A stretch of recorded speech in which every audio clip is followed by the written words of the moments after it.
Après ma renaissance, j'ai délibérément évité chaque occasion de rencontrer la femme qui avait été ma femme PDG. Quand elle venait à mon bureau pour m'attendre après le travail, je me faufilais par la porte de derrière pour l'éviter. Quand elle a été mutée dans ma ville pour un travail, j'ai postulé pour un projet top secret dans un centre aérospatial au milieu de nulle part. Tout ça parce que dans ma vie antérieure, malgré des fiançailles arrangées par nos parents depuis l'enfance, elle a repoussé notre mariage encore et encore. Ce n'est que lors d'une nuit brumeuse et arrosée que nous avons fini par coucher ensemble, un incident que Chloé était convaincue que j'avais orchestré. Pour éviter un scandale à nos deux familles, elle n'a eu d'autre choix que de m'épouser. Pourtant, après notre mariage, chaque fois que j'abordais le sujet de l'intimité, elle l'évitait comme la peste. Quand j'ai finalement dû forcer les choses, en exigeant qu'elle remplisse ses devoirs conjugaux, elle se contentait de répondre froidement et respectueusement. Je m'exécuterai. Cela m'a conduit à essayer tragiquement de me soulager pour trouver le sommeil, pour finalement mourir du stress intense sur le champ. Quand j'ai rouvert les yeux, la première chose que j'ai vue était un enchevêtrement de draps froissés. Avant même que je puisse réaliser, la voix glaciale d'une femme a fendu l'air. J'ai déjà appelé nos parents. Le mariage aura lieu dans 5 jours. Ethan, j'espère que tu es satisfait maintenant. J'ai levé les yeux et j'ai vu Chloé. Ce n'était pas la femme dans la cinquantaine dont je me souvenais sur mon lit de mort, mais une femme vibrante et magnifique au début de la vingtaine. C'est là que j'ai compris. J'étais René au jour juste avant que Chloé et moi ne soyons forcés de nous marier. Les familles Hayes et Davenport avaient arrangé nos fiançailles quand nous étions enfants. Mais Chloé ne m'a jamais aimé. Elle a retardé le mariage pendant des années, faisant de moi la risée de toute la ville de Céreste. Jusqu'à cette nuit où Chloé était ivre, je suis tombé sur elle par hasard, et par un étrange coup du sort, nous avons couché ensemble. Chloé a toujours été convaincue que j'avais planifié cette nuit-là, ce qui n'a fait qu'augmenter son mépris pour moi. Mais ce qui était fait, et tout le monde était au courant, alors elle n'a eu d'autre choix que d'accepter le mariage. Après notre mariage, Chloé me traitait avec une indifférence absolue, tandis que moi, de mon côté, je l'aimais de tout mon être. Lorsque l'entreprise de Chloé a eu des difficultés financières, je lui ai cédé toute la fortune de la famille Hayes. Chloé préférait le calme, alors j'ai appris à marcher dans notre maison sans faire le moindre bruit. Elle a mentionné qu'elle aimait les fleurs, alors j'ai transformé tout notre domaine en jardin botanique. J'ai passé plus d'une décennie à marcher sur des œufs comme ça juste pour mériter un de ces rares sourires occasionnels. Je pensais qu'elle était juste une personne naturellement réservée, mais maintenant je connais la vérité. Elle avait gardé tout son amour pour quelqu'un d'autre. Les souvenirs me piquaient comme 1000 petites morsures, me faisant mal au cœur. Je me suis forcé à revenir au présent et j'ai regardé la femme devant moi. Tu n'es pas obligé de m'épouser, ai-je dit calmement. Nous pouvons annuler les fiançailles.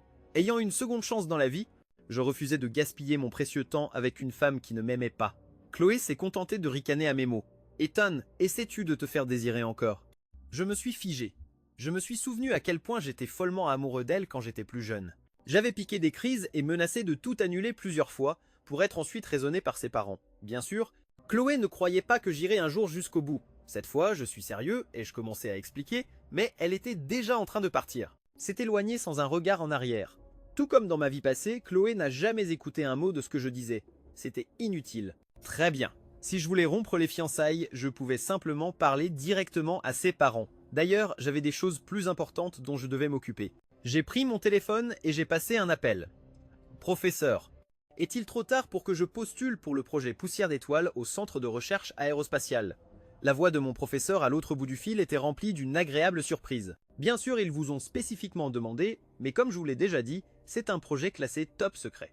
Une fois que vous irez dans l'installation du Nevada, vous ne pourrez pas revenir avant au moins 10 ans. Vous ne pourrez même contacter personne. Êtes-vous sûr de cela? J'avais fait une spécialisation en ingénierie aérospatiale, j'étais diplômé major de ma promotion, et ma thèse de fin d'études portait sur une technologie cruciale pour les intérêts nationaux. L'Arche m'avait offert un poste dès la sortie de l'école. C'était le travail de mes rêves. Mais dans ma vie passée, parce que Chloé avait insisté pour que nous nous marions, j'ai abandonné ce rêve pour rester à ses côtés. Cette fois, j'allais vivre pour moi-même. J'ai pris ma décision. J'ai dit « J'y vais ». Le professeur était ravi. « Excellent, le projet commence bientôt. Vous devrez partir dans 5 jours. Assurez-vous de faire vos adieux. » Mais je n'avais pas de famille à qui dire au revoir. Mes parents sont morts quand j'avais 15 ans, me laissant comme le dernier de la famille Hayes. J'ai appelé les parents de Chloé et je leur ai dit que je rompais les fiançailles. Après avoir raccroché, je me suis dirigé vers une salle des ventes. Ma défunte mère était une artiste céramiste de renom. Et depuis son décès, je me suis donné pour mission de collectionner ses œuvres en sa mémoire. Une pièce en particulier, intitulée Amour, qu'elle a créée alors qu'elle était enceinte de moi, m'avait échappé pendant des années. Par chance, elle allait être mise aux enchères juste avant mon départ pour le Nevada. Quand je suis arrivé à la vente aux enchères, j'ai été surpris d'y voir Chloé avec Julien Vance. Au moment où elle m'a vu, elle a parlé froidement. « Ethan, à quel jeu joues-tu maintenant ?» J'étais confus. « De quoi parles-tu » Ses beaux traits se sont durcis d'impatience. « Tu as appelé mes parents pour annuler le mariage. Était-ce juste parce que tu avais peur que je me défile ? Ne t'inquiète pas, les invitations sont déjà envoyées. Je ne me défilerai pas. » J'ai alors réalisé qu'elle ne croyait toujours pas que j'étais sérieux à propos de notre rupture. « Tu as mal compris. Je le suis vraiment, ai-je commencé, mais elle m'a encore coupé la parole. « Ethan, ça suffit. » En regardant dans ses yeux froids et sans émotion, j'ai soudainement perdu l'envie de discuter. « Très bien. Dans 4 jours, quand le marié ne se présentera pas au mariage, ils comprendront enfin que je suis sérieux. » La vente aux enchères a commencé peu après. Chloé s'est tournée vers Julien, la voix douce. « Julien, ton anniversaire est dans quelques jours.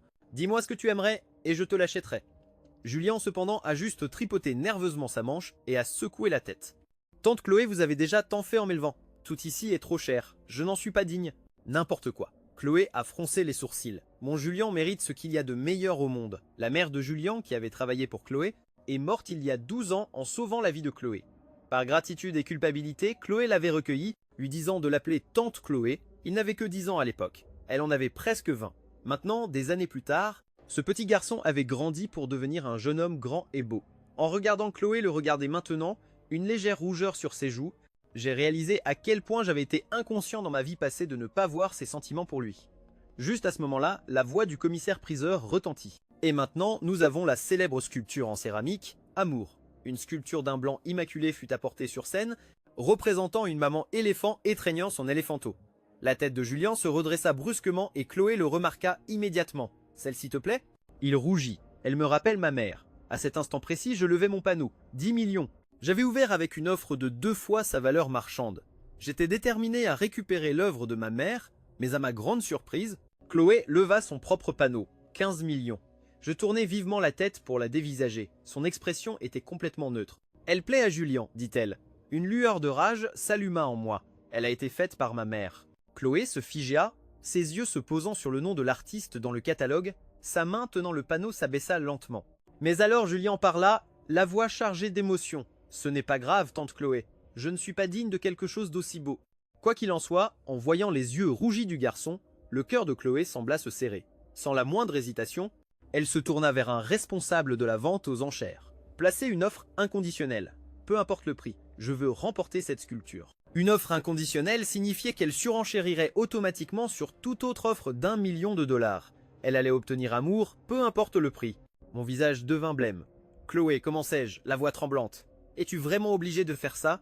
Durant toutes les années où nous nous sommes connus, je ne t'ai jamais rien demandé. Mais cette fois, je t'en supplie. S'il te plaît, laisse-moi avoir l'œuvre de ma mère. » Elle me racontait des histoires sur cette pièce en particulier. C'est celle que j'ai toujours voulu récupérer le plus. Mais Chloé resta de marbre. Je suis désolé. Il est rare que Julien veuille quelque chose. Ma main, tenant le panneau, retomba le long de mon corps. Bien que mes parents m'aient laissé un héritage conséquent, mes liquidités ne pouvaient rivaliser avec la fortune des Davenport. Au final, l'amour de ma mère fut présenté à Julien. « Merci, tante Chloé. »« Je l'adore, dit-il en le prenant avec une expression joyeuse. » Mais soudain, sa prise se desserra. La sculpture s'écrasa sur le sol, se brisant en 100 morceaux. L'œuvre préférée de ma mère était détruite. Je rassemblais les éclats et les ramenais à la maison, essayant soigneusement de les recoller. J'avais à peine réussi à assembler les contours de la forme quand notre gouvernante s'approcha. « Monsieur Vance est ici. Il est agenouillé devant le portail, disant qu'il est là pour s'excuser. Il dit qu'il ne se relèvera pas tant que vous ne sortirez pas pour lui dire personnellement que vous lui pardonnez.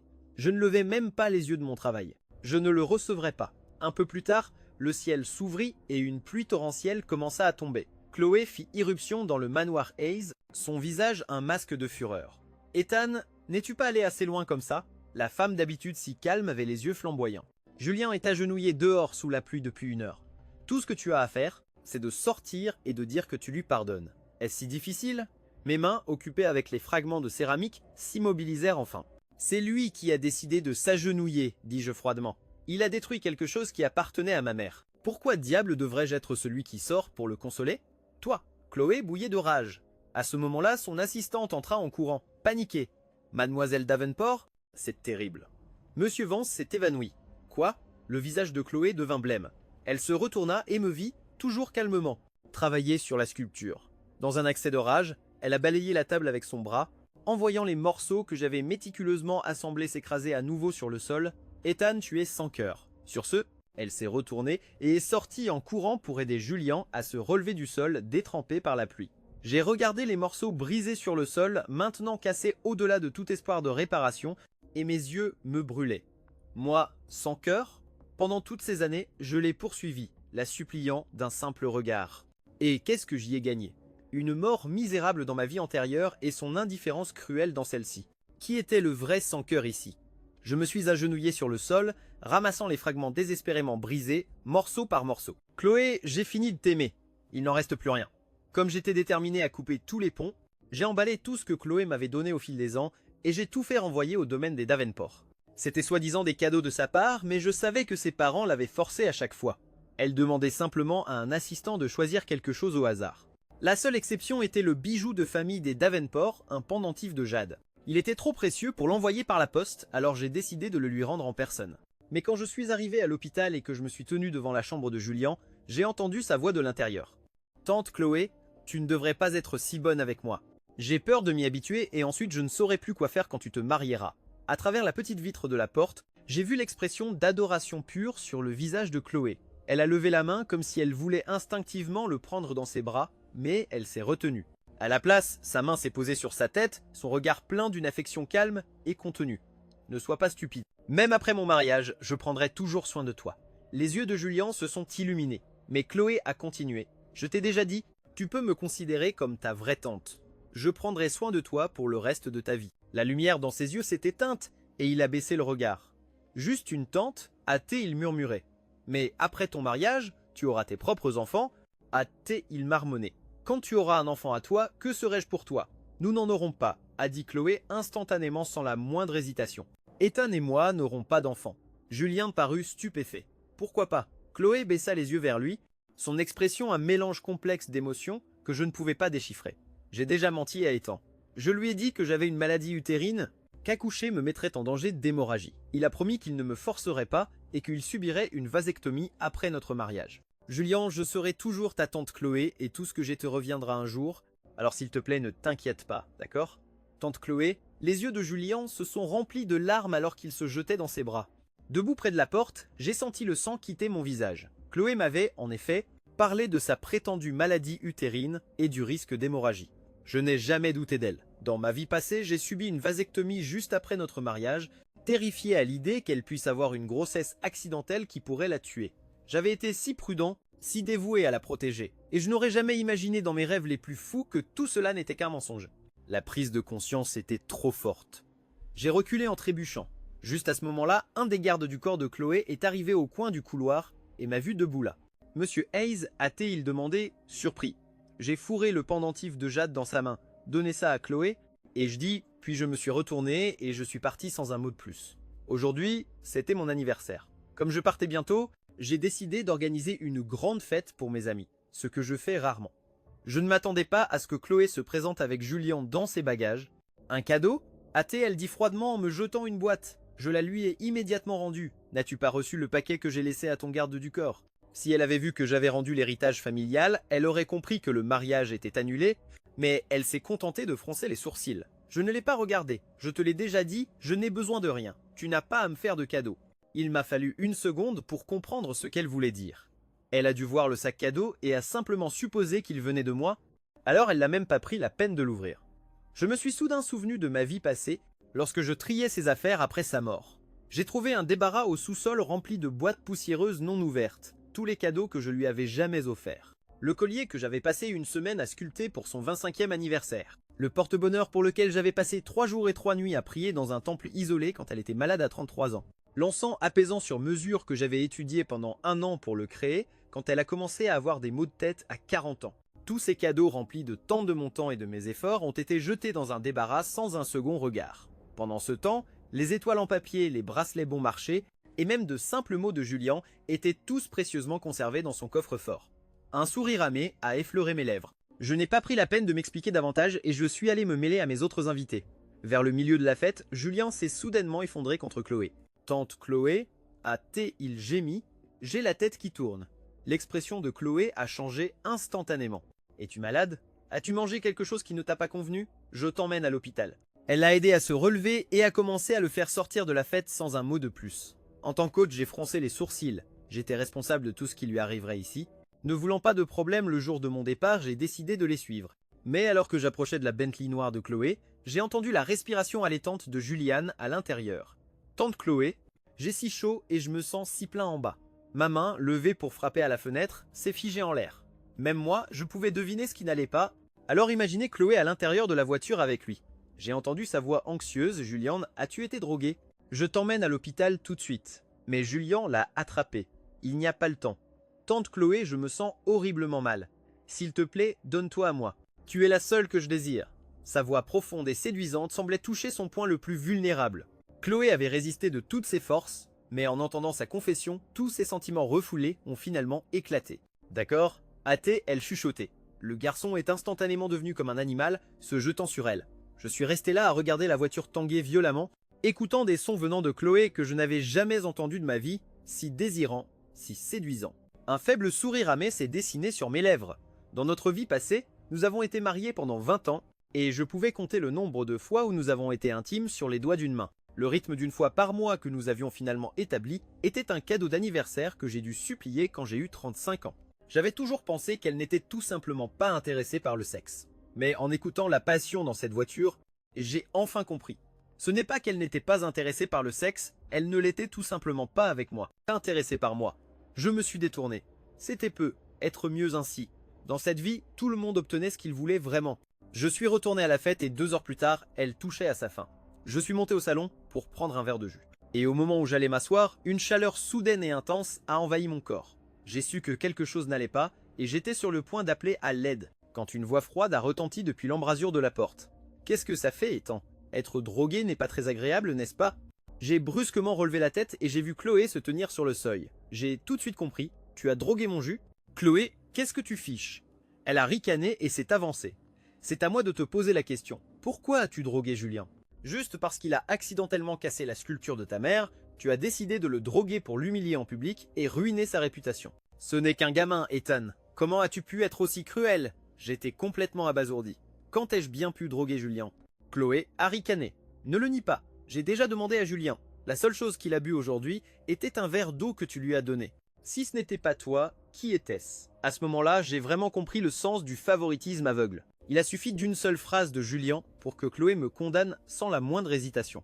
Tu es folle, ai-je ricané, luttant pour attraper mon téléphone et appeler une ambulance. Mais elle m'a arraché le téléphone des mains. Chloé, qu'est-ce que tu fais ? Elle m'a regardé de haut, son expression impérieuse. Cette drogue est puissante. Une ambulance ne t'aidera pas. Ta seule option est de me supplier. Je ne comprenais pas. Te supplier pourquoi ? Pour t'aider bien sûr, dit-elle avec un sourire froid. Mais j'ai une condition. Tu dois te mettre à genoux et t'excuser auprès de Julien. Ce n'est qu'à cette condition que je t'aiderai. Je la fixais, incrédule. Elle venait de coucher avec Julien dans sa voiture et maintenant elle proposait de coucher avec moi comme antidote. Et elle voulait que je la supplie à genoux. Je n'avais jamais été aussi dégoûté de ma vie. Mais elle s'est approchée. « Ethan, pourquoi fais-tu semblant ? N'est-ce pas ce que tu as toujours voulu ?» dit-elle froidement. « Tu as utilisé la même ruse pour me forcer à ce mariage. Maintenant, je te fais juste t'excuser pour ce que tu as fait. Quel est le problème ? » J'ai finalement craqué. Je l'ai repoussé, j'ai attrapé une paire de ciseaux sur le bureau et j'ai dit d'une voix basse et menaçante « Moi, m'agenouiller et m'excuser auprès de Julien ? Dans tes rêves. » Et sur ce, j'ai enfoncé les ciseaux profondément dans ma propre cuisse. C'est seulement à ce moment-là que son expression a changé. « Ethan, qu'est-ce que tu fais ?» Mais je l'ai ignoré, me relevant. Le sang a traversé mon pantalon sombre, mais a rapidement imbibé ma chemise blanche, la tachant de pourpre. Chloé est restée figée, me dévisageant. Étais-je vraiment si peu disposé à la toucher que je préférais me faire ça à moi-même ? Cette pensée semblait l'agiter plus que tout le reste. Ethan, hâtée, elle hurlait, attrapant ma main. Les ciseaux sont tombés sur le sol dans un cliquetis. La douleur aiguë et brûlante semblait éclaircir mon esprit embrumé par la drogue. Au même moment, j'entendais des applaudissements en bas. Ils attendaient que l'invité d'honneur fasse un discours. Serrant les dents contre la douleur, j'ai repoussé Chloé et je suis sorti de la pièce pour descendre les escaliers. Toute l'assemblée a eu un hoquet de surprise en me voyant couvert de sang, mais mon expression est restée calme. J'ai levé mon verre et j'ai souri à la foule. Joyeux anniversaire à moi, ai-je dit. Puisse l'avenir être radieux. Et sur ce, après ça, je me suis finalement effondré. À travers les cris d'alarme, j'ai vu Chloé se précipiter pour me rattraper. Je suis resté inconscient pendant 1 jour et une nuit entière. Quand je suis sorti de l'hôpital et que je suis rentré chez moi, je venais juste de finir de faire mes valises pour partir quand Chloé est arrivée avec Julien. J'ai enquêté sur le drogage, a dit Chloé d'un ton sec. C'était un accident. Ça n'avait rien à voir avec toi. Je n'ai pas réagi. Julien, qui se tenait à côté d'elle, s'est mise à pleurer. Ethan, tout est de ma faute. J'ai mal parlé et j'ai fait en sorte que tante Chloé comprenne mal. Pour me faire pardonner, j'ai personnellement conçu un costume que tu porteras au mariage.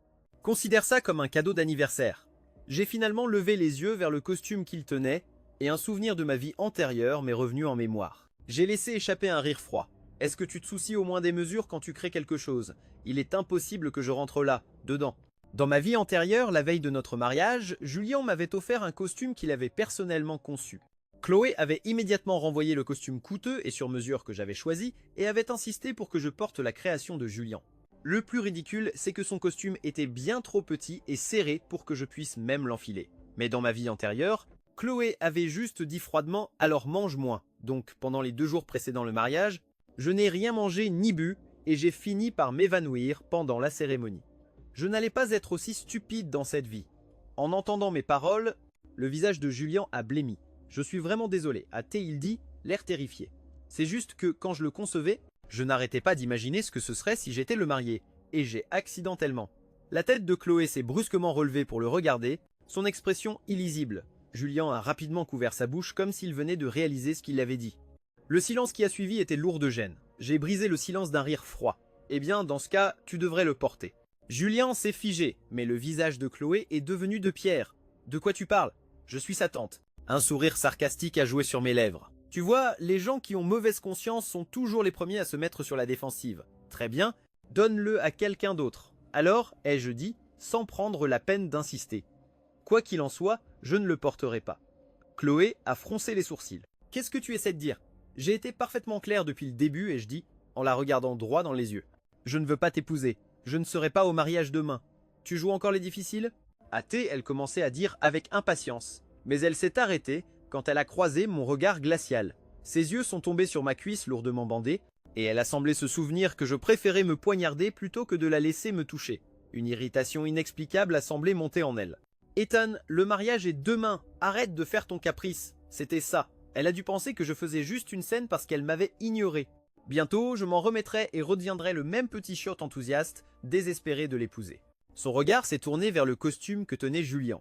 Je m'attendais à ce qu'elle exige que je m'affame pour rentrer dedans, tout comme la dernière fois.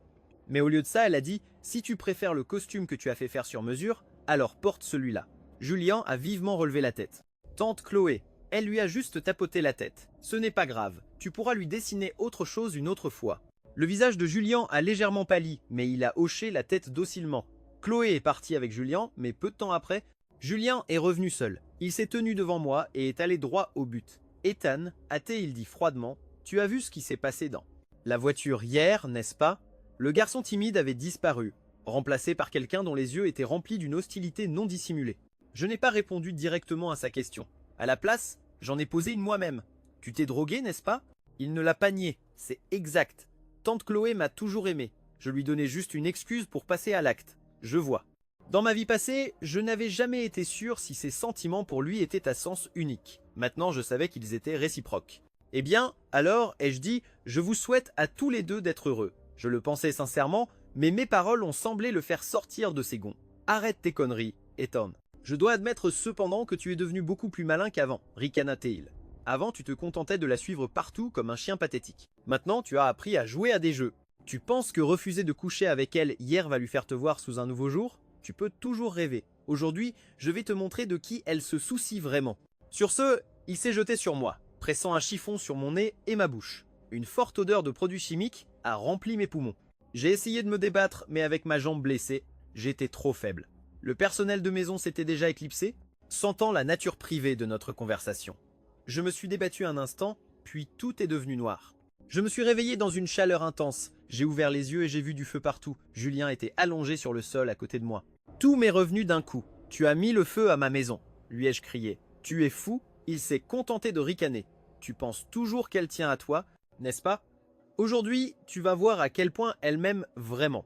Comme par hasard, j'ai entendu la voix affolée de Chloé depuis le rez-de-chaussée.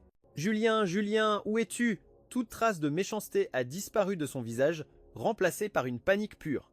Tante Chloé, je suis là. Aide-moi. » Un instant plus tard, Chloé a fait irruption dans la pièce. Elle s'est figée en me voyant, mais ensuite, une braise tombante a roussi Julien, et il a poussé un cri de douleur, captant immédiatement à nouveau son attention. « Julien !» s'est-elle écriée, se précipitant à ses côtés pour l'aider à se relever. En passant devant moi, elle a dit rapidement « Ethan, je vais mettre Julien en sécurité et je reviendrai te chercher. » Puis, elle s'est dépêchée de sortir de la pièce. Un sourire sarcastique s'est dessiné sur mes lèvres. Ignorant la douleur fulgurante dans ma jambe, j'ai commencé à ramper vers la porte de toutes mes forces. Je ne croyais pas une seconde qu'elle reviendrait me chercher. Je devais me sauver moi-même. Quand je suis arrivé en bas, le rez-de-chaussée était presque entièrement consumé par les flammes. J'ai vu Chloé déblayer frénétiquement un chemin vers la porte pendant que Julien se tenait là à la regarder. Son expression s'est assombrie quand elle m'a vu. Je t'avais dit de m'attendre, mais ce n'était pas le moment de discuter. Elle s'apprêtait à faire sortir Julien quand il a soudainement crié « Attention !» Une lourde poutre de soutien du plafond, rongée par les flammes, était en train de tomber. La première partie se dirigeait droit sur moi. Ethan, s'est écriée Chloé, son visage pâlissant alors qu'elle commençait à se diriger vers moi. Mais une seconde plus tard, avec un grand craquement, une autre section de la poutre s'est détachée et a chuté vers Julien. En une fraction de seconde, Chloé a fait son choix. Elle s'est retournée et s'est jetée devant Julien, le protégeant de son corps. La poutre enflammée a percuté son dos. Elle a poussé un cri de douleur, son visage devenant cendré. Au même moment, l'autre morceau de la poutre s'est écrasé sur moi. Alors que la douleur explosait dans mon corps, j'ai levé les yeux, hébété, pour voir les pompiers se précipiter à l'intérieur. Chloé serrait toujours Julien, le tenant dans une étreinte farouchement protectrice. J'ai souri. Alors Chloé, tu as fait le même choix cette fois aussi. Quand je me suis réveillé, j'étais dans un hôpital. Chloé, déjà bandée et soignée, était assise près de mon lit. Quand elle a vu que j'étais réveillé, elle a parlé, la voix tendue. J'ai déjà parlé avec le médecin. Nos blessures ne sont pas graves. Elles ont été soignées. Ça n'affectera pas le mariage aujourd'hui. Je n'arrivais pas à croire que même maintenant, après tout ça, elle pensait encore que je voulais l'épouser.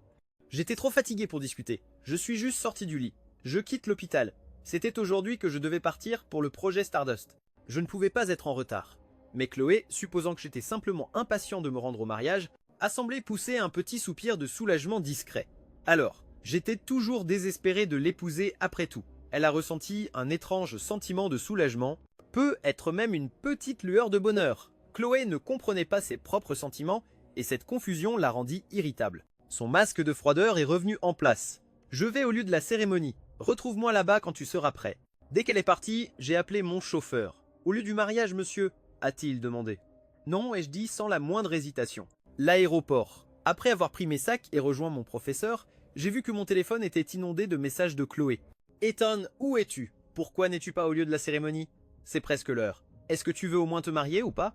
Ethan, je te donne encore 10 minutes. Viens ici maintenant. Sa patience était visiblement à bout. Elle a commencé à m'appeler directement. Je n'ai même pas regardé l'écran. J'ai simplement éteint mon téléphone, retiré la carte SIM, l'ai jeté dans une poubelle et je suis monté à bord de l'avion. Adieu Chloé. Cette vie est pour moi. Pendant ce temps, sur le lieu du mariage, les invités étaient tous assis. L'union des deux familles les plus puissantes de la ville de Céreste était l'événement de la saison. Et la salle bourdonnait d'excitation. En coulisses, cependant, c'était le chaos. Le visage de Monsieur Davenport était sombre. Chloé, as-tu réussi à joindre Ethan? La cérémonie commence dans 15 minutes. S'il n'y a pas de mariés, nous serons la risée de toute la ville. L'expression de Chloé était elle-même sombre alors qu'elle essayait mon numéro une dernière fois. Cette fois, elle fut accueillie par la voix froide et automatique. Le numéro que vous avez demandé n'est plus en service. Avec un cri de frustration, elle a violemment posé son téléphone sur la table. Mais qu'est-ce que Ethan pouvait bien faire? N'était-ce pas lui qui était si désespéré d'obtenir ce mariage? Celui qui l'avait supposément piégé pour ça, juste pour pouvoir l'épouser? Être son mari n'était-il pas son rêve de toujours? Maintenant que le jour J était enfin là, où était-il parti? Madame Davenport raccrocha son propre téléphone. Je viens de confirmer avec l'hôpital. Ethan a quitté l'établissement, mais il n'est jamais venu ici. Se pourrait-il qu'il ne veuille vraiment pas se marier? Plus elle y réfléchissait, plus cela lui paraissait plausible, et elle semblait prête à fondre en larmes. Il a bien dit qu'il voulait annuler. Je pensais juste qu'il était en colère. Ça doit être parce que tu as été si froide avec lui. Chloé, tu as finalement brisé son cœur. Comment vais-je pouvoir regarder sa mère en face dans l'au-delà? Madame Davenport et ma mère étaient meilleures amies depuis qu'elles étaient petites. Après la mort précoce de ma mère, Madame Davenport m'avait toujours traité comme son propre fils, attendant avec impatience le jour où je ferais officiellement partie de leur famille. Impossible, Chloé laissa-t-elle échapper. Comment pourrait-il ne pas vouloir m'épouser? Mais elle se souvint alors de la veille au soir. Elle savait. à quel point cette drogue était puissante. N'importe qui d'autre aurait perdu tout contrôle, aurait sauté sur la première personne venue pour soulager les effets. Et pourtant, j'avais résisté. J'avais choisi de me blesser gravement plutôt que de la toucher. Il semblait que j'étais vraiment déterminé à couper complètement les ponts avec elle. À cette pensée, Chloé ressentit un étrange pincement au cœur, comme s'il manquait une partie de son cœur, et une vague d'anxiété la submergea. « J'irai chez lui pour le trouver », dit-elle en se retournant pour partir. Mais la voix de son père l'arrêta. Le manoir des Hay a brûlé jusqu'aux fondations la nuit dernière. « Où vas-tu le chercher ?» Chloé se figea. Elle avait presque oublié. L'incendie. La maison n'était plus qu'un tas de cendres. Était-ce parce qu'elle avait sauvé Julien en premier pendant l'incendie? Était-il en colère à cause de ça? Cette pensée ne fit que la rendre plus agitée. Elle était sur le point d'essayer de penser à un autre endroit où me chercher quand l'un des organisateurs de mariage entra précipitamment. Le marié est arrivé. Chloé cligna des yeux puis poussa un soupir de soulagement. Bien sûr, elle le savait. Je l'aimais trop pour vraiment manquer le mariage. Je me faisais juste désirer. Un éclair d'agacement la traversa. Elle était sur le point de me dire mes 4 vérités pour avoir été si puérile quand elle leva les yeux et vit qui était entré. Elle se figea. « Julien, qu'est-ce que tu fais ici ?» Puis elle vit ce qu'il portait et son choc s'intensifia. « Pourquoi es-tu habillé comme ça ?» Le marié qui venait d'arriver n'était pas moi du tout. C'était Julien, portant le costume même qu'il avait conçu. Il rougit à sa question et baissa les yeux vers le sol. « Tante Chloé, j'ai entendu dire qu'Ethan n'est jamais venu. Avec tous ces invités ici, s'il n'y a pas de marié, la ville entière se moquera de la famille Davenport. Alors, j'ai mis le costume et je suis venu. J'ai pensé que si Ethan ne venait pas, alors laissez-moi être le marié. Laissez-moi vous épouser, tante Chloé. » Il leva alors les yeux vers elle, ses yeux brillants comme s'il venait d'utiliser jusqu'à la dernière once de son courage. Chloé resta sans voix, mais Madame Davenport, sans un mot, s'avança et gifla violemment Julian au visage. « Misérable bâtard, tu penses être digne d'épouser notre Chloé? Dans tes rêves ?» La gifle sembla sortir Chloé de sa stupeur. Elle tira Julian derrière elle, le protégeant. « Mère, qu'est-ce que tu fais ?» demanda-t-elle. Sa mère se contenta de ricaner. « Ne joue pas l'innocente avec moi, Chloé. Tu prétends que ce n'est qu'un garçon que tu as recueilli, mais n'importe qui peut voir qu'il se passe quelque chose entre vous deux. Dis-moi la vérité. Est-ce que ce petit parasite est la raison pour laquelle Ethan a annulé le mariage ?» Les yeux de Chloé s'écarquillèrent, mais avant qu'elle ne puisse parler, Julien fondit en larmes. « Madame Davenport, si vous devez blâmer quelqu'un, blâmez-moi. C'est moi qui suis tombé amoureux d'elle. Je n'ai pas pu me contrôler. Je l'ai supplié d'être avec moi. C'est entièrement de ma faute. Cela n'a rien à voir avec tante Chloé. Madame Davenport avait l'air sur le point de s'évanouir. Vous avez couché ensemble. Je vais vous tuer tous les deux. Espèce d'effronté. » Elle se jeta sur eux, mais la voix tranchante de M. Davenport retentit dans la pièce. « Ça suffit !» Sa femme se figea. M. Davenport regarda Julien, le considérant un long moment avant de finalement prendre la parole. « Vu la situation, notre seule option est que Julien soit le marié. » Une lueur d'espoir s'alluma dans les yeux de Julien, mais son épouse hurla. « Chérie, qu'est-ce que tu racontes? As-tu une meilleure solution ?» rétorqua son mari avec colère. « Toutes les personnes importantes de la ville de Céreste sont assises là, dehors en ce moment. S'il n'y a pas de marié, la famille Davenport deviendra la risée de tous. La risée. Si on change de marié, il y aura des commérages, mais au moins, il y aura un mariage. Sans marié, nous perdons la face et tout le monde pensera que Chloé a été abandonnée devant l'autel. À cette heure tardive, si tu ne laisses pas Julien le faire ou d'autres vas-tu trouver un marié ?» Il s'est alors tourné vers sa fille. « Chloé, qu'en dis-tu » Julien a regardé Chloé, le visage plein d'espoir. Mais Chloé hésita. « Mais Julien est légalement mon pupille. Ça n'a pas d'importance, » dit son père avec impatience. « Vous n'avez aucun lien de sang, et ça n'a jamais été une adoption officielle. Tu as juste été sa tutrice pendant quelques années. Les gens parleront, mais c'est mieux que de devenir la risée de toute la ville. » Chloé resta figée. C'est alors qu'ils entendirent la voix de l'officiant depuis la salle principale, suivie par les applaudissements des invités. La cérémonie commençait. Julien lui attrapa le bras avec anxiété. « Tante Chloé, qu'est-ce que tu attends? Dis oui. » Il pouvait à peine contenir son excitation.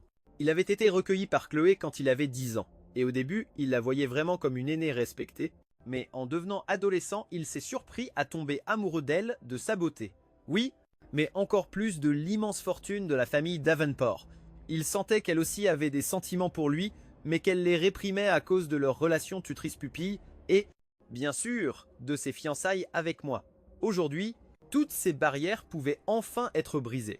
C'était sa chance de l'épouser et il n'allait pas la laisser passer. Il a regardé vers elle, les yeux brillants d'impatience, attendant qu'elle dise oui.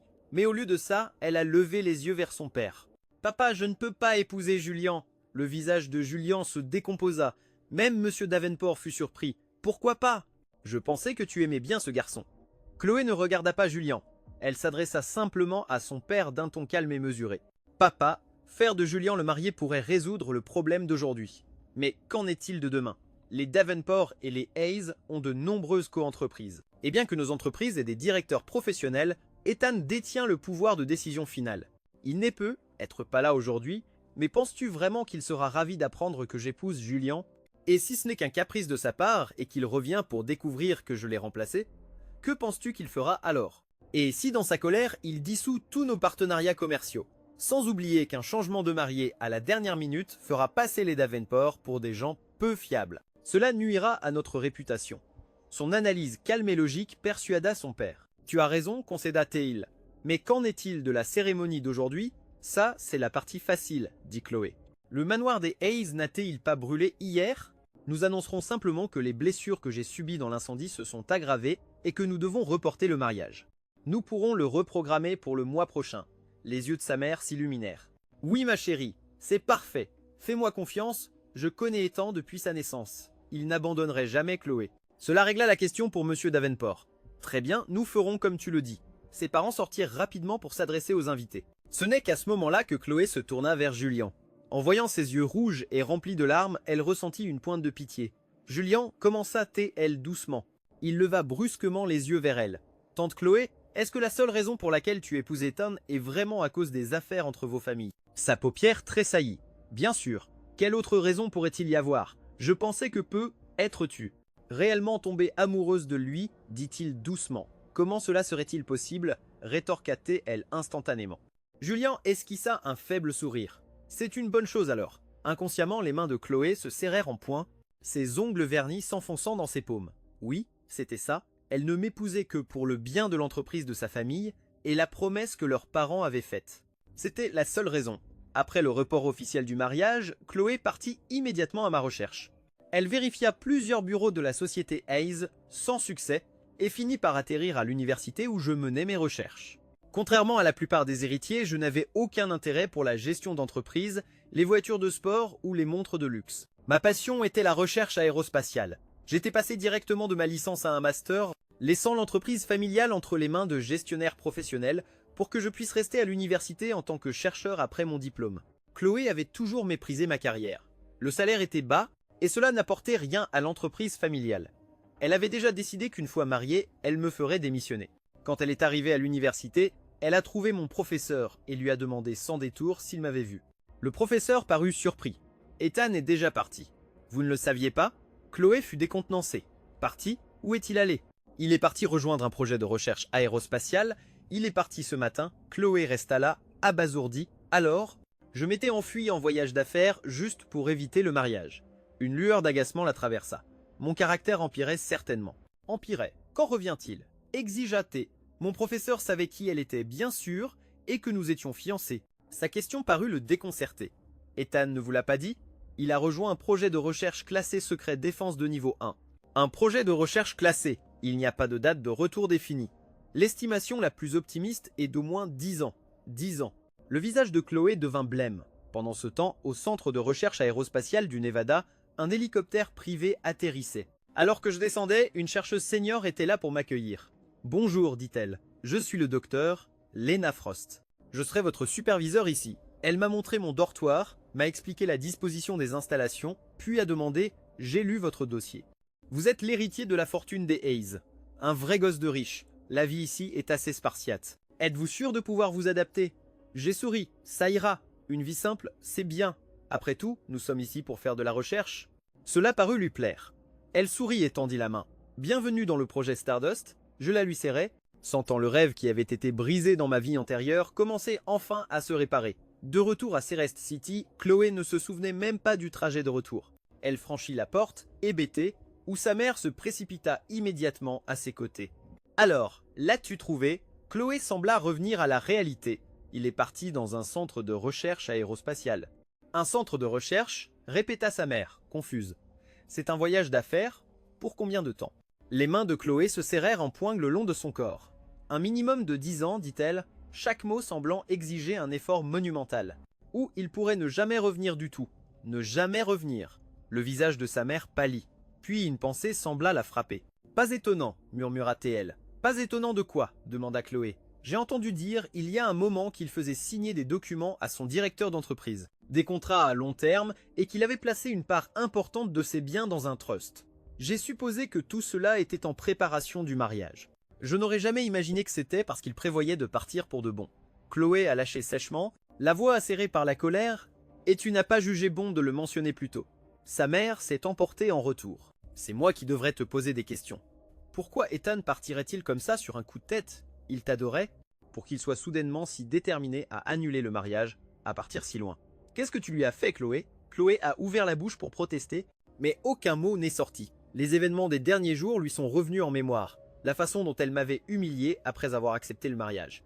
La façon dont elle s'était battue avec moi pour la sculpture de ma mère pour que Julian la brise finalement. La façon dont elle m'avait immédiatement accusé quand Julian a été drogué, et m'avait même drogué en retour comme une sorte de vengeance tordue.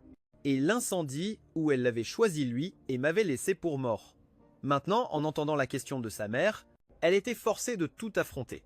Oubliant un instant les années de négligence, rien que ces derniers jours, elle m'avait fait tellement de mal, tant de fois. Elle a tourné les talons et est sortie. « Où vas-tu » a crié sa mère derrière elle. Le visage de Chloé était pâle, mais sa voix était déterminée. « Je vais le ramener. » Chloé est allée directement à l'université et a trouvé mon professeur. « Professeur, dit-elle sans préambule, j'ai besoin des coordonnées du centre de recherche où travaille Ethan. Je vais le ramener à la maison. » Le professeur la dévisagea d'un air stupéfait. « Jeune femme, vous devez vous tromper. C'est un projet d'importance nationale, pas une colonie de vacances. Chaque chercheur a été trié sur le volet. Vous ne pouvez pas simplement en retirer quelqu'un. » Chloé, d'habitude si calme, sentit une vague de frustration et sa voix devint tranchante. « Professeur, vous ne comprenez pas la situation. Il ne veut pas vraiment être là. » Bah. Nous nous sommes disputés il y a quelques jours et il n'a pris ce poste que pour me contrarier. C'était une décision impulsive. Oui, même maintenant, elle était convaincue que tout cela n'était qu'une réaction impulsive à leur récente dispute. Il le regrettera dans quelques jours. Continua TL. Et cela ne fera que perturber le projet. Il vaut mieux pour tout le monde que je le ramène maintenant. Le professeur la regarda, encore plus perplexe. Non, je pense que c'est vous qui vous trompez. Ethan n'a pas seulement décidé de rejoindre ce projet ces 2 derniers jours. Maintenant, c'était au tour de Chloé d'être abasourdie. Chloé est sortie de l'université, hébétée, les mots du professeur résonnant dans sa tête. Ethan nous a appelé la semaine dernière à propos de ce projet. Il était très insistant. Nous avons confirmé avec lui plusieurs fois.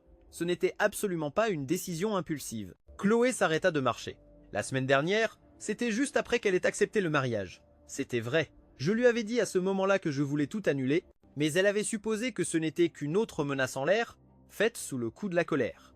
Elle n'a jamais imaginé que j'étais sérieux. Que pendant que je mettais fin à notre relation, je prenais aussi des dispositions pour partir. Mais pourquoi? C'était avant la vente aux enchères, avant l'incident de la drogue, avant l'incendie. Pourquoi avais-je été si déterminé à la quitter à ce moment-là? Elle ne pouvait pas le comprendre.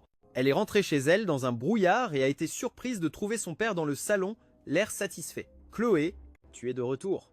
J'ai de bonnes nouvelles. J'ai réglé la situation du mariage. » La tête de Chloé se releva brusquement avec une lueur d'espoir. L'espoir grandissait en elle. « Tu as trouvé Ethan ?» Mais son père secoua la tête. « Bien sûr que non. Je me suis renseigné. Il est sur un projet de haut niveau classifié. Aucun contact extérieur n'est autorisé. Il est totalement injoignable. » Ses épaules s'affaissèrent de dépit. Mais son père continua joyeusement. « Peu importe que nous ne puissions pas trouver Ethan. J'ai déjà parlé à son cousin. C'est un Hayes après tout. Il a accepté de prendre la place d'Ethan au mariage. L'alliance avec la famille Hayes sera préservée. Je lui ai déjà parlé et il a accepté.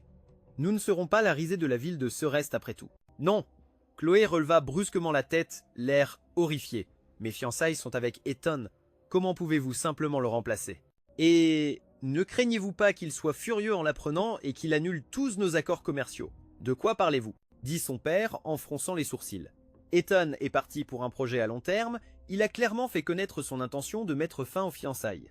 Il a renoncé à vous. Pourquoi se soucierait-il de savoir avec qui vous vous mariez? Il ne reviendra pas avant 10 ou 20 ans. Et il a déjà délégué le contrôle de son entreprise. Il n'est pas en mesure d'interférer. En bref, toutes ces préoccupations que vous avez soulevées avant le mariage ne sont plus un problème. Notre seul problème restant est d'éviter que l'on pense que les Davenport ont rompu les fiançailles. Épouser un autre Hayes est la solution parfaite. Cela montrera à tout le monde que notre famille honore ses engagements. Tous nos problèmes sont résolus. Chloé, de quoi pourrais-tu bien encore t'inquiéter? Inconsciemment, les mains de Chloé se serrèrent en poing. Elle regardait dans le vide. Il avait raison. Elle savait que toutes les préoccupations pratiques avaient été résolues. Tout ce qu'elle avait à faire était d'épouser mon cousin. Elle ne m'aimait pas, donc quelle différence cela faisait-il qu'elle m'épouse moi ou un autre Hayes? Cela aurait dû lui être égal. Alors, pourquoi ressentait-elle une si forte résistance? Pourquoi son cœur lui faisait-il mal comme si on en avait arraché un morceau? Je ne peux pas épouser le cousin d'Ethan, dit-elle. Elle ne comprenait pas pourquoi. Elle répétait juste les mots machinalement. Je ne peux tout simplement pas. Son père était sur le point d'exploser, mais sa mère, qui était restée silencieuse jusqu'à présent, posa une main sur son bras. Elle regarda sa fille. Chloé, à ce stade, peu nous importe qui tu épouses. Le cousin d'Ethan, même Julian, nous l'accepterions. Je veux juste te demander une chose, dit-elle en regardant sa fille droit dans les yeux. Ton insistance à vouloir épouser Ethan, est-ce vraiment juste une question de promesse et d'alliance commerciale, ou est-ce parce que tu l'aimes? Bien sûr, c'est parce que, commença Chloé, mais les mots s'éteignirent dans sa gorge. Car si ce n'était qu'une question de promesse et d'affaires, elle aurait déjà accepté le plan de son père. Sa mère soupira doucement avec un air de compréhension sur son visage. Chloé, maintenant qu'il est parti, ne serait-il pas temps que tu sois honnête avec toi-même? Est-ce que tu ne l'aimes vraiment pas? Ou est-ce que tu as simplement eu trop peur de l'admettre? Chloé ne se souvint pas d'avoir quitté la maison. La question de sa mère résonnait dans son esprit. Ses mains se serrèrent en poing. Non, comment pourrait-elle m'aimer, moi? Celui qu'elle aimait, c'était Julian. Elle devait trouver Julian. Tout le chaos récent avait dû l'embrouiller. Une fois qu'elle le verrait, elle se souviendrait de qui elle aimait vraiment. Elle appela son assistante et découvrit que Julian était dans un bar karaoké avec des amis. Elle s'y rendit immédiatement. Mais alors qu'elle arrivait à la porte de son salon privé, elle entendit la voix d'un de ses amis venant de l'intérieur. « Alors Julian, tu étais si sûr que tu allais épouser l'héritière d'Avenport. Tu as réussi ton coup ou quoi ?» La main de Chloé, sur le point de pousser la porte, se figea. Incrédule, elle regarda par la petite fenêtre de la porte. Julian était au centre d'un groupe de ses amis. L'air pathétique et innocent qu'il affichait d'habitude avait été remplacé par une expression de pure fierté arrogante. « Bien sûr, j'ai réussi mon coup. Vous n'avez pas entendu les nouvelles ? Son fiancé Ethan, c'est de l'histoire ancienne. Il s'est enfui dans un laboratoire aérospatial. Il ne reviendra pas avant 10, peut être 20 ans. » Les autres garçons l'acclamèrent. « Julian, tu es le meilleur !» L'alliance des Hayes et des Davenport était solide comme le roc et tu l'as quand même brisé. Tu dois nous raconter comment tu as fait pour qu'Ethan abandonne tout et s'en aille. Le sourire de Julian s'élargit. Ça a demandé beaucoup de travail. Pour commencer, la seule raison pour laquelle elle a accepté le mariage au départ, c'est parce que je l'ai droguée, ce qui l'a amenée à coucher avec Ethan alors qu'elle était désorientée. Dehors, devant la porte, les pupilles de Chloé se contractèrent. La nuit où nous avions couché ensemble, j'avais dit que nous étions juste tous les deux ivres, mais elle avait toujours su que c'était. Plus que ça, elle avait supposé que je l'avais droguée pour la forcer à se marier. Elle avait à moitié raison. Elle avait bien été droguée, mais pas par moi. C'était l'œuvre de Julian. Mais pourquoi aurait-il fait ça? Chloé ne comprenait pas, et apparemment ses amis non plus. Je ne pige pas, mec. N'étais-tu pas en train de la forcer à épouser Ethan? Pourquoi est-ce que tu ferais ça? Julian sourit, un air rusé dans le regard. C'est là que vous vous trompez. L'alliance Davenport-Hayes est trop puissante. Ce mariage allait se faire un jour ou l'autre. Même si elle ne l'épousait pas maintenant, elle aurait dû le faire. Plus tard. Alors, j'ai décidé de saisir cette occasion pour lui faire croire qu'Ethan l'avait piégée, afin qu'elle le déteste. Complètement. Dehors, Chloé n'en croyait pas ses oreilles. Est-ce que cet homme comploteur et manipulateur était vraiment le doux et innocent Julian qu'elle croyait connaître? À l'intérieur, ses amis l'acclamaient. Le sourire de Julian s'élargit, et ce n'était que le début.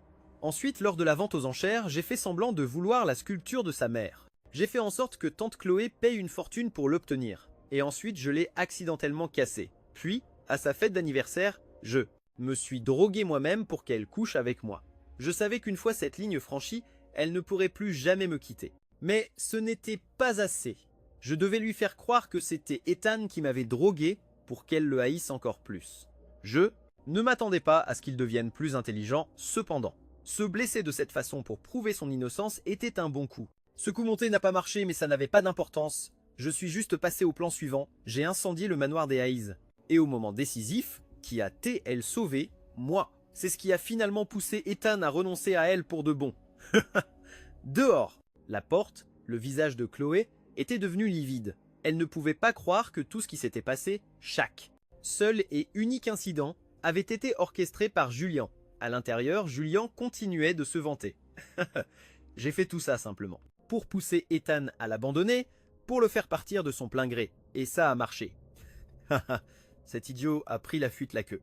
Entre les jambes et s'est enfui. La position de gendre des Davenport est à moi maintenant. Il jubilait, exultant de triomphe.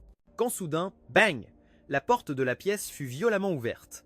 En voyant la femme qui se tenait là, le visage transformé en un masque de froide. Fureur, le sourire triomphant de Julien se figea sur son visage. La couleur quitta ses joues. Tante Chloé. Il se dépêcha de remit son masque innocent et pathétique, mais il était trop tard. Chloé a traversé la pièce et l'a giflé violemment au visage. Ses amis, terrifiés, se sont dispersés et ont fui, les laissant seuls tous les deux dans la pièce. « Julien, dit Chloé, sa voix a un sifflement bas et dangereux. Tu t'es joué de moi comme d'une parfaite idiote pendant toutes ces années. » Elle se souvint de la première fois où elle l'avait rencontré. Sa mère venait de mourir, et il l'avait regardée avec ses yeux rougis et lui avait demandé où était sa maman. La culpabilité et la pitié l'avaient submergée, et elle s'était jurée de prendre soin de lui pour le reste de sa vie. Au début, ce n'était vraiment qu'un sens du devoir et de la compassion. Mais en grandissant, il est devenu un jeune homme différent de tous ceux qu'elle avait connus. Les garçons de son cercle social étaient tous arrogants et prétentieux avec leurs voitures de luxe et leurs montres chères. Mais Julien était toujours si timide, si humble, agissant toujours comme s'il ne méritait rien de bon. Cette vulnérabilité lui avait fendu le cœur, et elle avait confondu cette douleur avec de l'amour. Mais maintenant, en voyant son vrai visage, elle ne ressentait que la colère froide et dure de la trahison. Il n'y avait ni chagrin d'amour, ni déception. Pourquoi? Si elle l'avait vraiment aimé, n'aurait-elle pas eu le cœur brisé? Au lieu de cela, la seule fois où elle a ressenti cette douleur suffocante et écrasante, c'était en pensant à moi. Elle a pensé à mon visage pâle et abattu quand il avait brisé la sculpture de ma mère. Elle a pensé à moi, drogué et désespéré, choisissant de me poignarder plutôt que de la toucher. Elle a pensé à l'expression sur mon visage dans l'incendie. Un regard de résignation calme, comme si je ne m'attendais à rien de moins de sa part. Elle avait l'impression qu'elle ne pouvait plus respirer.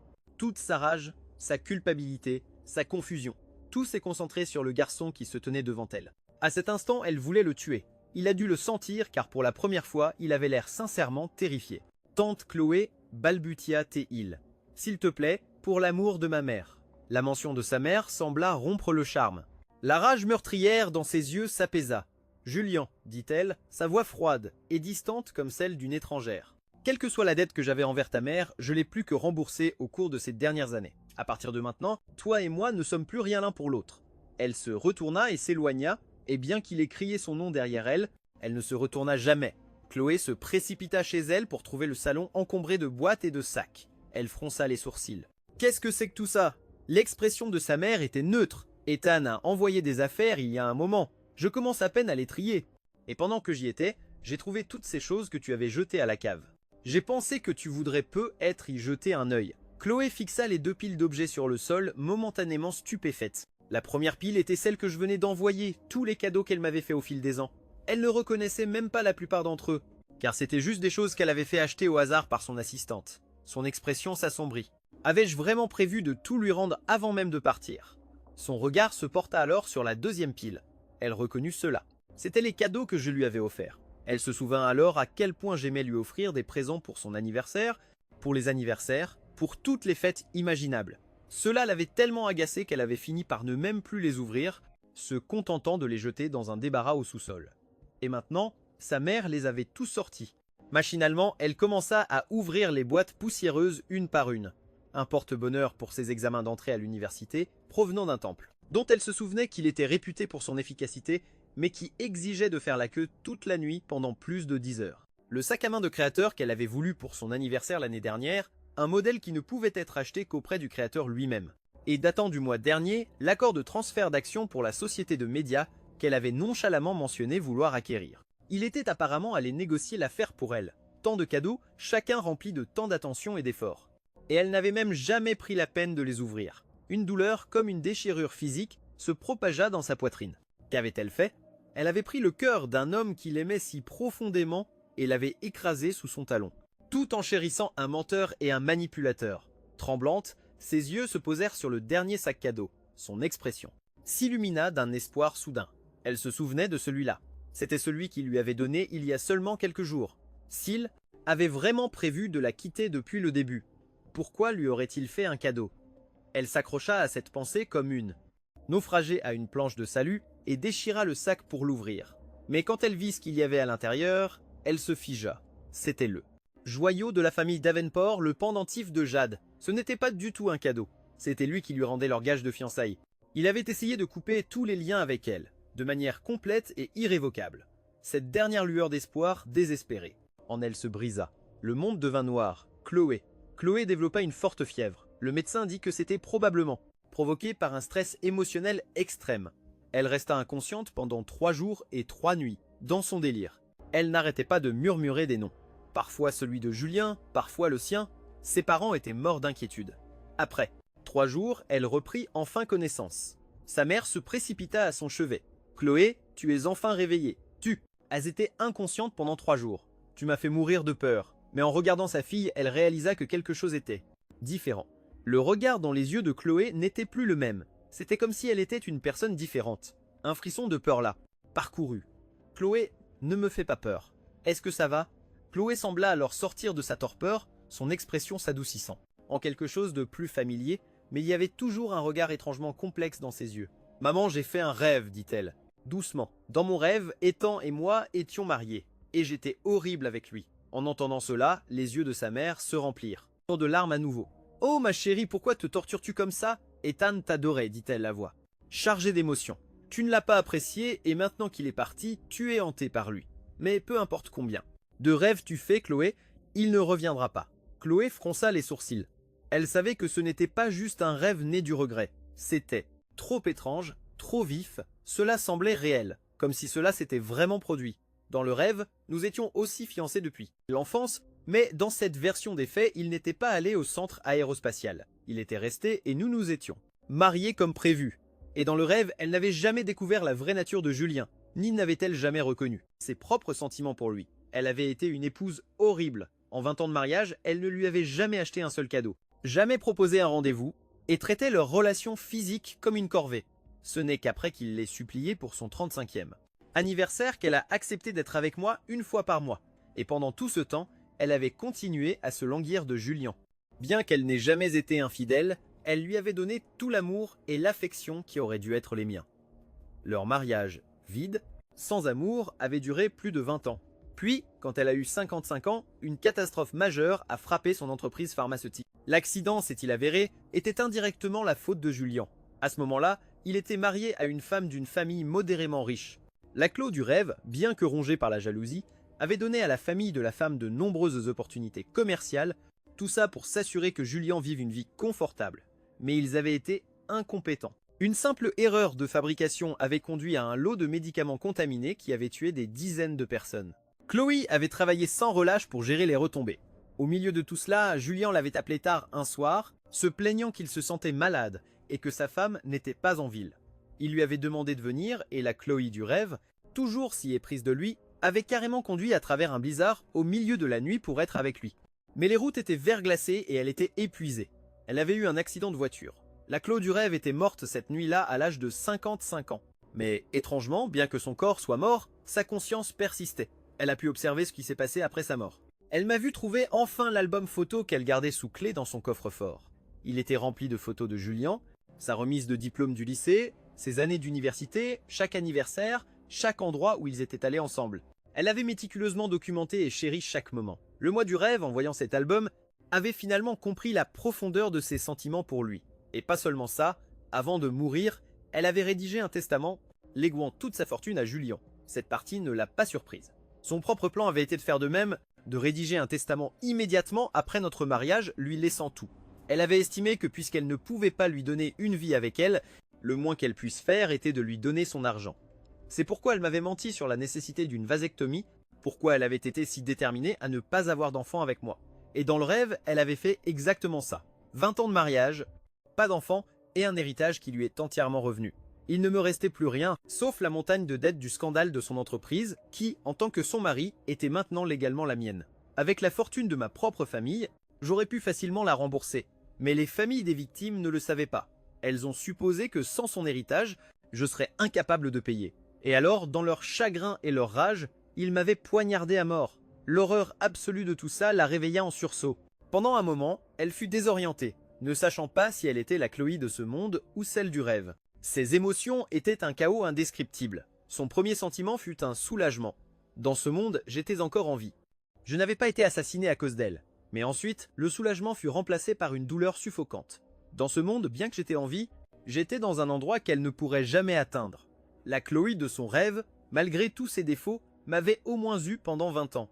Mais elle, la vraie elle, m'avait complètement perdu. Cette pensée était une douleur physique, rendant chaque respiration difficile. Voyant la détresse de sa fille, Madame Davenport s'est alarmée. « Chloé, qu'est-ce qu'il y a? Tu as mal? Dois-je appeler le médecin ?» Chloé leva les yeux vers sa mère, le regard embué de larmes, et parvint à articuler ces mots d'une gorge enrouée. « Maman, je crois que je suis vraiment amoureuse d'Ethan. » En prononçant ces mots, elle sentit un grand poids qui pesait sur son cœur enfin s'apaiser. Elle était enfin prête à l'admettre, à affronter ses propres sentiments pour moi. Sa mère fut stupéfaite un instant. Puis elle aussi se mit à pleurer. « Oui, sanglota-t-elle, elle, je le sais depuis longtemps. On dit qu'une mère connaît sa fille mieux que personne. J'ai vu ce que tu ressentais pour Ethan quand tu n'étais qu'une petite fille. Je n'ai jamais compris pourquoi tu refusais de l'admettre, même à toi-même. Mais je savais que tu l'aimais, et c'est pourquoi j'ai toujours insisté pour que vous soyez ensemble. Est-ce que tu pensais vraiment que je forcerais ma propre fille à un mariage sans amour, juste pour honorer la promesse faite à un ami décédé? Oh, pauvre idiote. Si tu l'aimais, pourquoi ne l'as-tu pas admis plus tôt? Pourquoi ne l'as-tu pas mieux traité? Pourquoi as-tu dû le blesser si profondément qu'il est parti le cœur complètement brisé pour que tu réalises enfin tes propres sentiments? » Chloé resta assise, dans un silence stupéfait. Elle avait toujours été fière de son intelligence, de sa capacité à déchiffrer ses rivaux en affaires, à percer leur stratégie et leur motivation. Et pourtant, elle avait été complètement aveugle à son propre cœur. Pourquoi? C'était peu être juste de la rébellion.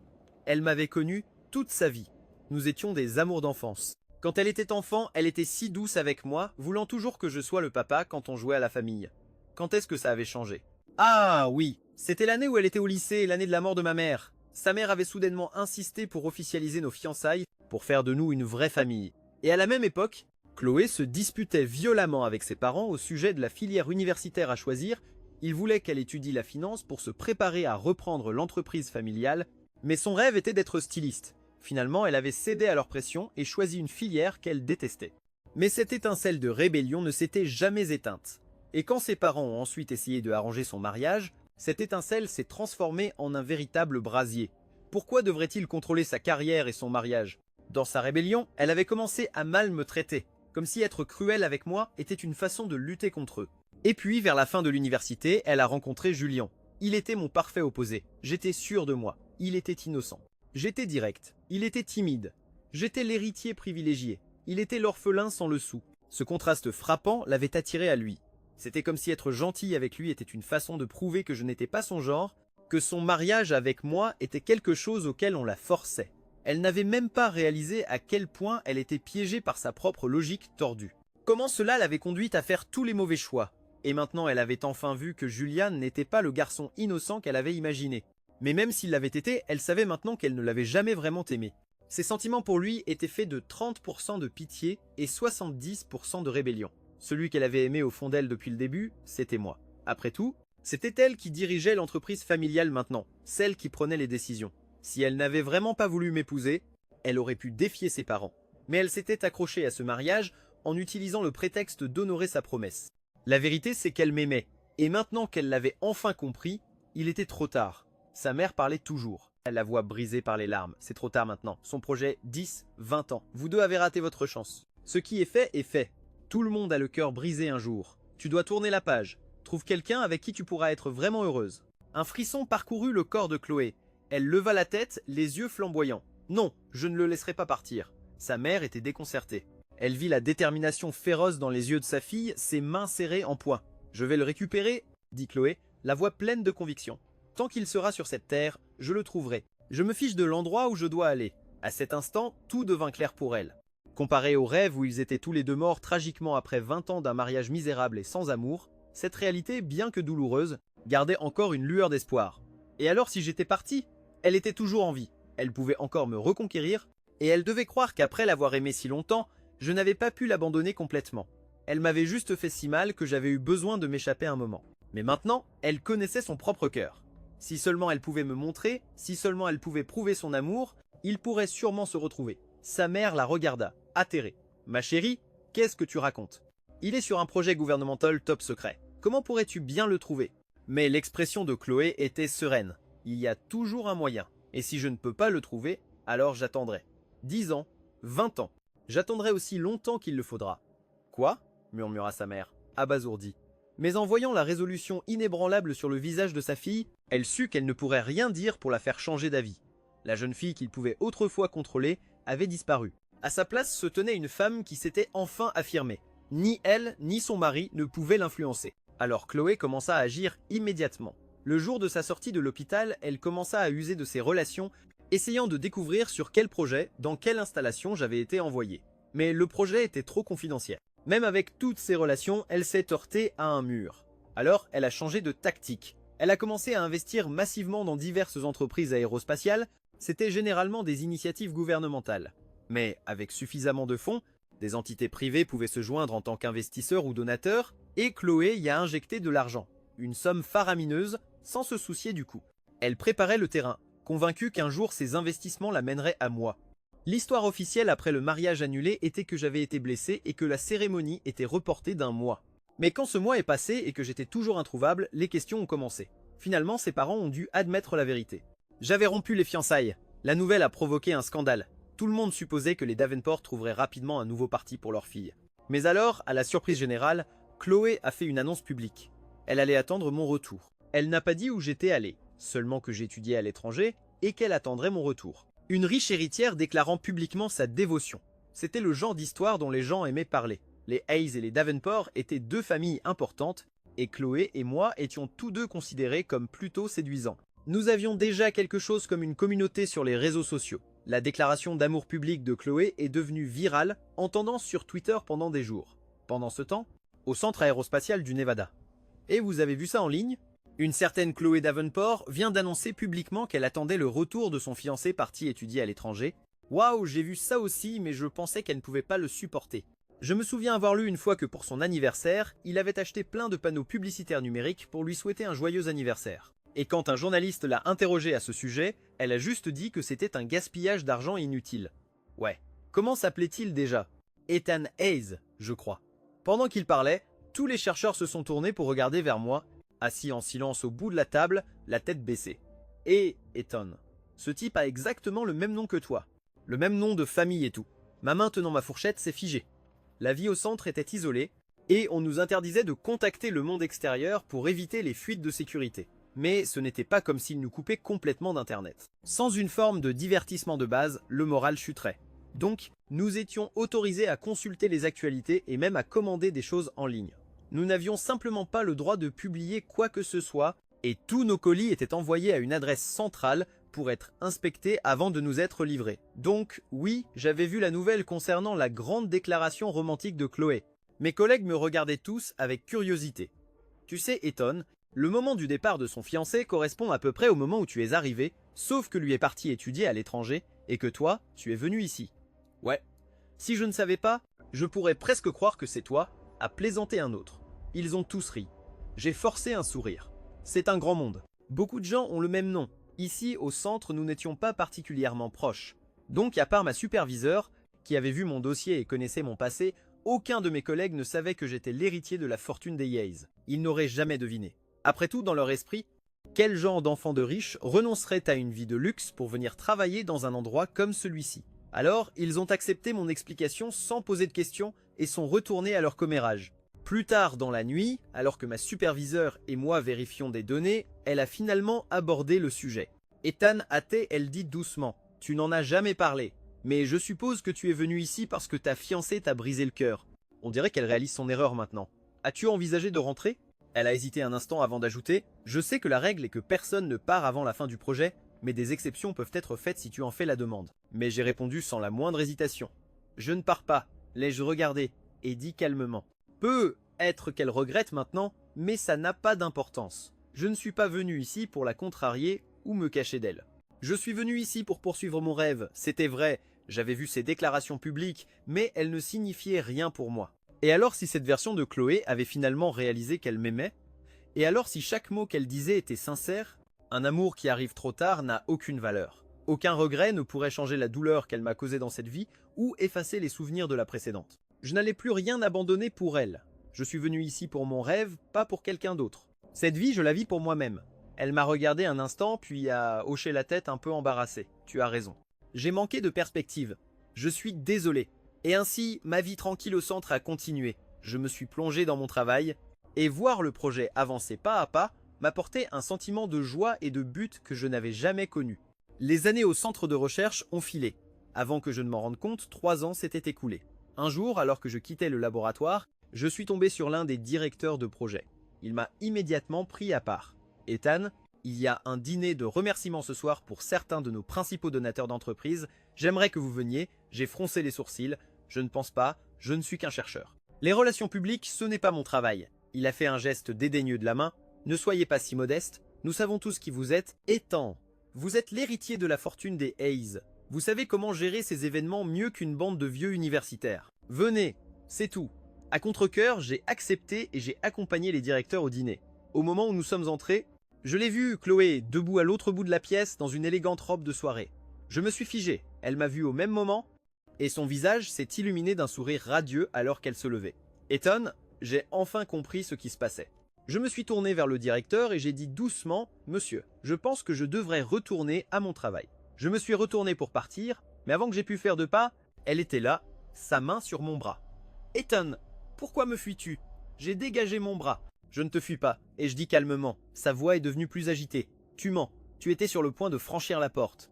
Si tu ne te soucies vraiment plus de moi, pourquoi ne peux-tu même pas me faire face ?» J'ai soupiré, une vague de lassitude m'envahissant. Je l'ai regardé de haut, mon regard fixe et direct. « Tu vois, je ne t'évite pas. Comme je te l'ai déjà dit, je ne veux tout simplement pas perdre plus de temps avec toi. » C'est tout. C'était la vérité. J'avais déjà gâché une vie entière pour elle et les meilleures années de celle-ci. Je ne voulais pas perdre une seconde de plus. Une lueur de douleur a traversé ses yeux. « Je suis désolé, Ethan. J'ai eu tort. » Pour la première fois de sa vie, la fière Chloé Davenport a baissé la tête, sa voix douce et suppliante. « S'il te plaît, pardonne-moi. Je sais que j'ai été horrible avec toi. Je te promets que je me rattraperai. Rentre à la maison avec moi, s'il te plaît. » Je l'ai juste regardé, mon expression impassible. « Tu n'as pas besoin de supplier. Je te l'ai déjà dit. Nos fiançailles sont rompues. Nous sommes des étrangers maintenant. Il n'y a rien de plus à dire. Mais je ne veux pas te laisser partir. » Elle criait, en attrapant mon bras à nouveau. « Tu dois m'écouter. Après ton départ, j'ai fait un rêve. Je pense que c'était à propos de ma vie antérieure. Dans cette vie, nous étions mariés, mais j'étais horrible avec toi. Je suis morte et ensuite tu as été assassiné à cause de moi. Quand je me suis réveillé, mon cœur était en proie à une telle douleur. Et c'est là que j'ai réalisé que je t'aime vraiment. S'il te plaît, elle suppliait. Ne me quitte plus. » Elle me parlait du rêve pour essayer d'expliquer comment elle avait pris conscience de ses sentiments. Mais pendant que j'écoutais, ma propre expression s'est durcie. Je l'ai fixée un long moment avant de parler. Et si ce n'était pas un rêve, elle m'a regardée, confuse. « Ethan, de quoi parles-tu » J'ai retiré mon bras de son emprise. Ça ne sert plus à rien de le cacher, et je dis doucement. « Chloé, je suis réincarné. Ce rêve que tu as fait, c'était notre vie antérieure.